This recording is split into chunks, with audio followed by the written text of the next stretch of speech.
And I don't know about you, but I was thinking about this when it came to the game last night. I really wish the NBA wasn't so predictable. Maybe that's what bothers me. Because it just felt like, okay, the Knicks are gonna, find something. They're gonna, survive to advance to another game. They're gonna do it for the home crowd, and ultimately, it feels like everybody kind of knows how this whole thing's gonna end. I didn't see last night as a repeatable performance when it came to how lackluster the Pacers were, especially their starters. I just can't see that happening again. I'm sorry. The only thing I can speak to, and I don't think this is the prerogative of any team in a series. All right, I think you win when you can win. However, there is an extreme home field advantage when you are at home, especially in the playoffs. So I do think it's harder for the team, even that's ahead in the series, to find a way of doing so.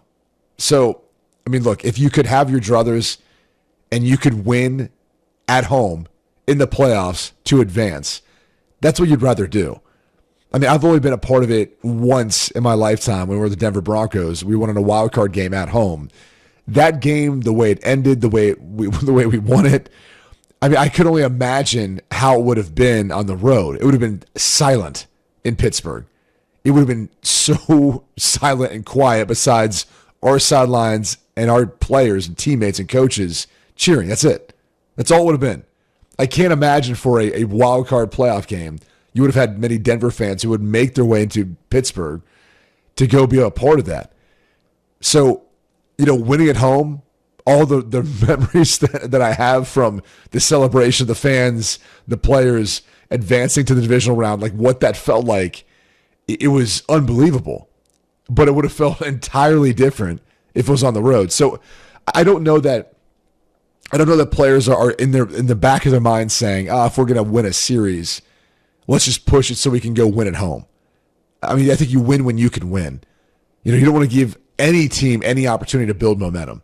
I mean, there was for a minute, I thought maybe, Carolina was going to come back on the Florida Panthers. Didn't end up happening, but it looked like it early in that last game before Florida ended up clinching because I thought, oh no, this is where a team gains momentum. Maybe it becomes more of a series. In this case, same thing with the Knicks. This has been kind of a back and forth series. You can make the case. And I don't think that anyone wants to allow the Knicks to hang around this thing. The way Brunson played last night, the way, our sassy passer, Oh, yeah. Karl Anthony Towns got into it last night. Big Cat was big last night.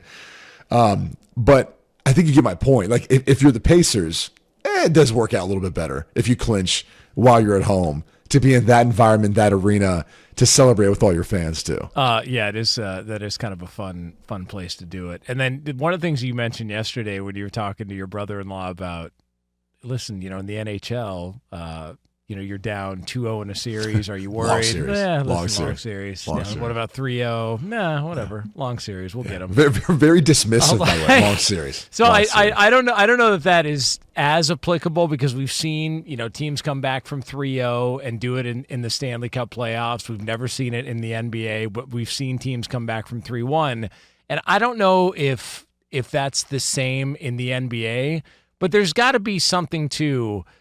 Those players know, based on the energy just from being on the court, like the Pacers didn't seem all that concerned or worried about it. They just didn't. It was like, whatever. Like they almost like they have a better read on the vibe and exactly how things are going out there than anybody else would. And because of that, they know when to worry and when not to worry, which, to me, I just look at it and I go, this thing's going to get wrapped up on Saturday. Yeah, it feels like that. I do think the Pacers are the better team, but again, all credit to Jalen Brunson last night. He was phenomenal. Do you want to do an impression real quick? Do you want to do this? Jonas, what it came down for me was really the difference in the Pacers and the Knicks. And what's surprising is the Pacers actually shot better from the field. Oh, no. They were 30 of 74 and 10 of 30 from 3-point. To the Knicks, who were 8 of 29 and 44 of 89. So they made more field goals and twos, just not as many threes the Knicks did. And then I thought, if you looked at the free throw percentage, you had the Knicks at 15. and then you've got the Pacers who actually had more free throws. So that really didn't make any sense. Box scores. Yes. I mean, sorry for all those at home. We're making fun of some box score reading. Is what we're doing. Now, one of the interesting little back and forth post game was Pascal Siakam of the Indiana Pacers, who had he was the best starter on the floor. If we do want to go the box score route, in fact, he was the only one in double digits, which I think speaks volumes about how lackluster things were for the starting five for Indiana. But he did have an interesting little back and forth. Greg Doyle, who's covered sports in Indianapolis for a long time. By the way, Greg Doyle's the guy who had the weird, kind of awkward back and forth with Caitlin Clark when she first got there, and then I guess he got banned from covering Indiana Fever games. He's had kind of an interesting run there, a little bit of a hothead. Here was the back and forth, Pascal Siakam. He was trying to explain to Greg Doyle just the emotions of the Pacers going into it. Oh, we don't have... No, just the Pascal Siakam. Yeah, we just want to hear the Pascal Siakam here. Yeah, we're just looking for that if we could. Yeah. Well, we were efforting. Okay. We'll vamp a bit. But to your point though about the situation with the Pacers and whether or not they looked like they wanted to win it, I don't know that anything looked overly different based on the amount of minutes the bench played, but it did feel like, I don't know, again, not a concentrated effort to not win.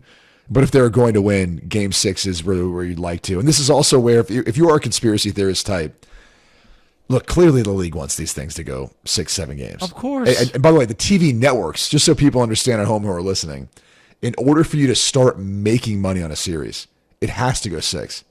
You have to go 6 games. If you go 4, you lose it. If you go 5, you're hopefully breaking even. 6 is where you can start thinking about making a little money. And then hopefully 7 for sure. Like 7's perfect scenario. That's why TV networks want to have the playoffs and buy that or put that money into it, because that's where they can get the payout from a lot of these series. If it goes 4, they're losing their ass. And so it doesn't, obviously the New York Knicks, a huge city, number one market, that matters.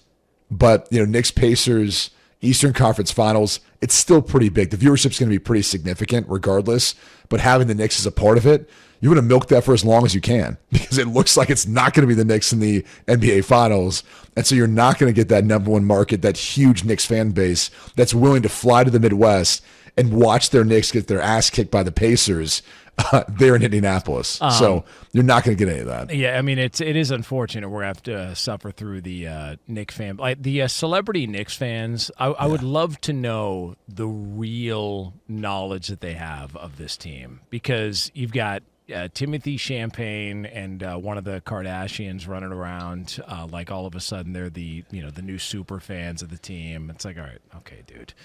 Like how many games did you go to during? Saw Ben Stiller. Still Ben Stiller as part of it too. Yeah, That's cool. Ben Stiller's there. Can't we just go back to the good old days where Tracy Morgan is blowing chunks on the court? Like, can't we just go back to that? Can't we go back to the good old days when James Dolan was kicking out, former Charles members Oakley? of Charles Oakley can't even be in the arena. He's being assaulted by security guards. Remember the good old days when James Dolan needed to sell the team because he didn't know what the hell he's doing? And now everybody's, all gathered in. Everybody's all of a sudden a Knicks fan. It's a bit obnoxious for me, so I'm hoping that we don't have to sit through it again at Madison Square Garden, because to me, we know how this is going to go. All right, this is going to go the way Knicks fans know it's going to go, and this whole bad boy's getting wrapped up Game 6 there in Indiana. No, I think for the sake of NBA fans, I hope it goes 7. I really do. I ultimately think the Pacers will win it, but for the drama of it, for the sake of our show, for all involved, I'd rather it go 7. I mean, if we're being real about it. But like I said, I don't think it's going to. I think the Pacers are the better team. Last night, the Knicks got the best of them. We went through the box score stats, as you heard a moment ago. So, I mean, someone had to do it today, right? Yeah, I mean, listen, we've got... Someone had to step up and read the box score. Hey, there are certain things that have to be done. We've got to check off the list, so we will check just that to prove off that the list. They didn't watch and just wanted to read the box score. So you mentioned Karl Anthony Towns, the old sassy passer. He did speak after the game, though, and talked about just sort of Jalen Brunson's performance and their performance overall? He was cooking. That's what I saw. I saw him cooking. Just when he's playing like that and he's hitting shots, obviously it energizes everyone. But you understand, especially when you're getting points at that kind of rate, you gotta stop. You gotta get some stops, and you don't ever want to be trading twos with twos, threes with threes. You want to be able to get some stops while Cap is on that kind of burner. When he's on burner. So we did a great job of just executing, holding them to 23 points in the first quarter, something that we did not do well last game. Again, it's a testament to these guys.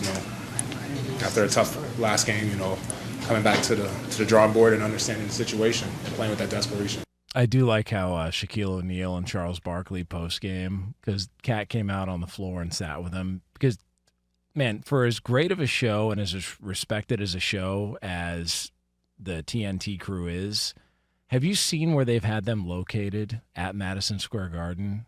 Like, they're up literally next to the roof. And Charles Barkley's like, I could touch God. He's like literally, you cannot get any higher. The only higher you can get is on top of the roof. They're literally up there at the roof trying to figure this whole thing out. So it was nice of them to at least give him a couple of floor chairs to interview Karl Anthony Towns after the fact.